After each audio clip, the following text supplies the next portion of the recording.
दोस्तों, बिहार एनएम 10,709 भर्ती संबंधित हम 20 ऐसे महत्वपूर्ण प्रश्न आपके लिए लेकर आए हैं जो एग्जाम में कहीं ना कहीं अगर देखा जाए तो बार बार पूछे गए हैं। तो दोस्तों, अगर आप बिहार एनएम 10,709 भर्ती में एग्जाम देने जा रहे हैं तो इन क्वेश्चनों को एक बार जरूर से देख लीजिए। दोस्तों, पहला क्वेश्चन है, विभिन्न प्रकार के विटामिन हैं। पहला ऑप्शन वसा में घुलनशील विटामिन, दूसरा ऑप्शन पानी में घुलनशील विटामिन, तीसरा ऑप्शन ए और बी दोनों, और चौथा ऑप्शन इनमें से कोई नहीं। तो दोस्तों, इस प्रश्न का सही विकल्प है ए और बी दोनों, यानी जो विटामिन होते हैं वो वसा में भी घुलनशील विटामिन होते हैं और पानी में भी घुलनशील विटामिन होते हैं। दोस्तों, दूसरा क्वेश्चन है, वसा में घुलनशील विटामिन है vitamin A, vitamin D, vitamin E, ऊपर के सभी। तो दोस्तों, अगर देखा जाए तो वसा में जो घुलनशील विटामिन होता है वो विटामिन ए भी वसा में घुलनशील होता है, विटामिन डी भी वसा में घुलनशील है, विटामिन ई भी वसा में घुलनशील है। अर्थात ये तीनों भी ही विटामिन वसा में घुलनशील होते हैं। अर्थात इस प्रश्न का जो सही विकल्प होगा वो उपरोक्त के सभी। तो दोस्तों, अगर आपने अभी तक चैनल को सब्सक्राइब नहीं किया तो चैनल को जरूर सब्सक्राइब कीजिए। हम एग्जाम तक आपके लिए लगातार इसी तरह के महत्वपूर्ण प्रश्न लेकर आते रहेंगे। दोस्तों, तीसरा महत्वपूर्ण जो प्रश्न है जो हर बार पूछा गया है, नियासिन किस विटामिन का नाम होता है। तो नियासिन अगर बात करें तो विटामिन बी 3 या विटामिन बी 1 या विटामिन बी 2 या विटामिन सी। तो जो नियासिन होता है वो विटामिन बी 3 का पार्ट होता है। अगर इस प्रश्न का सही विकल्प देखें तो विटामिन बी 3 होगा।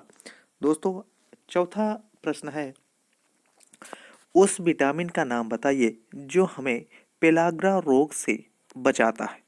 अगर इस प्रश्न के सही विकल्प की बात करें तो इस प्रश्न का सही विकल्प होगा विटामिन बी 3।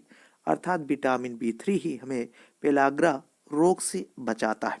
अगर पांचवें प्रश्न की बात करें तो पांचवा प्रश्न का जो है वो रेटिनॉल किस विटामिन का वैज्ञानिक नाम है।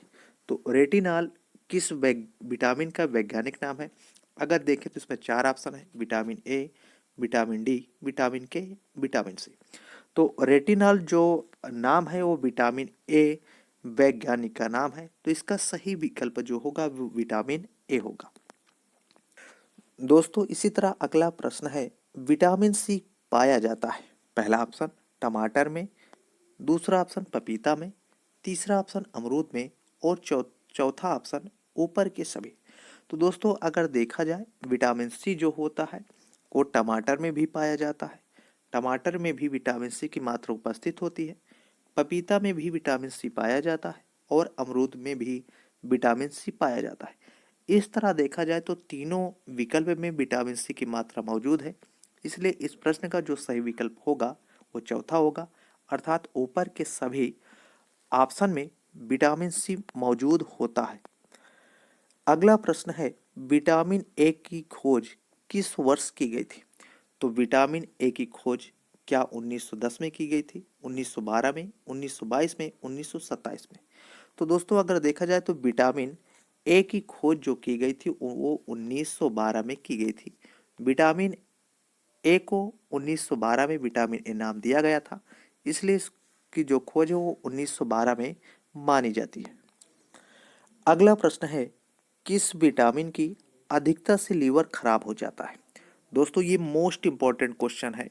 इस क्वेश्चन को जरूर से आप अपने नोट्स में नोट कर लीजिएगा, क्योंकि ये जो क्वेश्चन है वो बार बार पूछा गया है कि किस विटामिन की अधिकता हो जाने से लीवर खराब हो जाता है। तो इसमें चार ऑप्शन दिए गए हैं, vitamin A, vitamin B 2, vitamin B 3 और विटामिन डी। तो दोस्तों, अगर देखा जाए तो विटामिन बी 3 की अगर मात्रा अधिक हो जाती है तो विटामिन बी 3 के ही कारण लीवर खराब होने का चांस रहता है। इसलिए इस प्रश्न का जो सही विकल्प होगा वो विटामिन बी 3 होगा। अर्थात देखा जाए तो इस विटामिन बी 3 के ही अधिकता के हो जाने के कारण लीवर खराबी के चांस ज़्यादा होते हैं। अगला प्रश्न है, उस पदार्थ का नाम बताइए जो विटामिन को उपापचय की दृष्टि से अप्रभावी बनाता है। इसमें चार ऑप्शन दिए गए हैं। विरोधी विटामिन, एंटीऑक्सीडेंट विटामिन, साइनोकोबाल्मिन और राइबोफ्लेविनसेस। तो इस प्रश्न का सही विकल्प है एंटी विटामिन यानी एंटीऑक्सीडेंट विटामिन। अगला प्रश्न है, उस विटामिन का नाम बताइए जो मस्तिष्क के स्वास्थ्य के लिए आवश्यक होता है। तो अगर देखा जाए तो मस्तिष्क के स्वास्थ्य के लिए जो आवश्यक है उस विटामिन का नाम B6 या B9 या B12 या ऊपर के सभी। तो मस्तिष्क के स्वस्थ रखने के लिए विटामिन B6 का भी सेवन किया जाता है, B9 का भी सेवन आवश्यक होता है और B12 का भी सेवन आवश्यक होता है। तो इसलिए विटामिन B6, B9 और B12 इस प्रश्न में तीनों ऑप्शन में दिए गए। अर्थात इस प्रश्न का जो सही विकल्प होगा उस उपरोक्त के सभी, यानी मस्तिष्क के स्वस्थ रखने के लिए जो विटामिन आवश्यक होता है वो विटामिन B6 भी होता है, B9 भी होता है और B12 भी होता है। दोस्तों इस प्रश्न को भी आप नोट कर लीजिए, ये महत्वपूर्ण प्रश्न है। अर्थात मस्तिष्क के स्वस्थ रखने के लिए सबसे महत्वपूर्ण जो विटामिन है वो विटामिन 6 भी है, 9 भी है और विटामिन B12 भी है। अगला प्रश्न है, निम्नलिखित में से कौन वसा में घुलनशील विटामिन नहीं है। दोस्तों हमने आपको बताया था कि कुछ विटामिन ऐसे होते हैं जो वसा में घुलनशील होते हैं और कुछ विटामिन जो वसा में घुलनशील नहीं है। अगर देखा जाए तो विटामिन डी वसा में घुलनशील है, विटामिन के भी वसा में घुलनशील है और विटामिन ए भी वसा में घुलनशील है, लेकिन विटामिन सी जो है वह वसा में घुलनशील नहीं है। इसलिए इस प्रश्न का जो सही विकल्प होगा वो विटामिन सी ही होगा। अर्थात विटामिन सी की मात्रा वसा में घुलनशील नहीं पाई जाती है, इसलिए इस प्रश्न का जो सही विकल्प होगा वो विटामिन सी होगा। दोस्तों ये भी एक महत्वपूर्ण प्रश्न है जो बार बार एग्जाम में पूछा जाता है कि बेरी बेरी किस विटामिन की कमी से होता है। अगर देखा जाए तो इसमें चार ऑप्शन दिए गए हैं। पहला ऑप्शन विटामिन B12, दूसरा ऑप्शन विटामिन B2, तीसरा ऑप्शन विटामिन B6 और विटामिन B1। तो बेरी बेरी नामक जो रोग होता है वो विटामिन B1 की कमी के कारण होता है। अर्थात इस प्रश्न का जो सही विकल्प होगा वो विटामिन B1 होगा। दोस्तों अगला प्रश्न है, नियासिन की कमी से होने वाले रोग का नाम बताइए। एक रोग जिसमें चमड़ा फट जाता है, सूखा रोग, पाजी, घातक रक्ताल्पता। अगर देखा जाए तो नियासिन की जो कमी से वो जो रोग होता है उस रोग का नाम है पाजी या इसको पेलाग्रा भी बोला जाता है। अर्थात इस प्रश्न का जो सही विकल्प होगा वो तीसरा ही होगा। दोस्तों अगला क्वेश्चन है, निम्नलिखित में से कौन एंजाइम ए का एक घटक है। तो इस प्रश्न में चार ऑप्शन दिए गए हैं। पहला ऑप्शन रेटिनॉल, दूसरा ऑप्शन पेंटोथेनिक एसिड, तीसरा ऑप्शन खत्म और चौथा ऑप्शन रेटिनोइक अम्ल। तो अगर देखा जाए तो विटामिन ए का जो को एंजाइम का घटक होता है वो पेंटोथेनिक एसिड होता है। अर्थात पेंटोथेनिक एसिड इस प्रश्न का सही विकल्प माना गया। दोस्तों अगला क्वेश्चन है, मेगालोब्लास्टिक एनीमिया की कमी के कारण होता है। पहला ऑप्शन कोबालमिन, दूसरा ऑप्शन खत्म, तीसरा ऑप्शन नियासिन और चौथा फोलिक एसिड। तो इस प्रश्न का जो सही विकल्प है वो फोलिक एसिड माना गया है।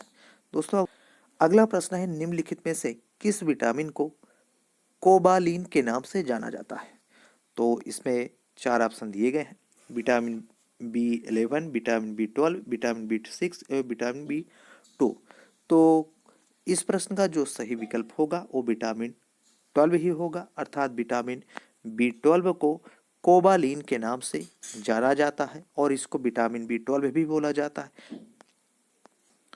अगला प्रश्न है, एस्कॉर्बिक एसिड के बारे में गलत कथन को चिन्हित करें। इसमें चार ऑप्शन दिए गए हैं। ये भी मोस्ट इंपॉर्टेंट क्वेश्चन है। इस तरह के क्वेश्चन आपको जरूर मिलेंगे कि गलत ऑप्शन को चिन्हित करने के लिए।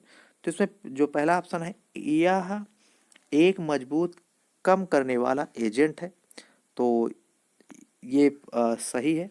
यह शरीर में संश्लेषित हो सकता है, ये भी अगर देखा जाए तो ये गलत है। प्रोलिल और लाइसिसिल के हाइड्रॉक्सिलेशन में शामिल है कोलेजन के अवशेष, ये भी सही है। एंटीऑक्सीडेंट गतिविधि दिखाता है, ये भी सही है। तो इसमें जो गलत चिन्ह है वो दूसरा ही है, अर्थात यह शरीर में संश्लेषित हो सकता है।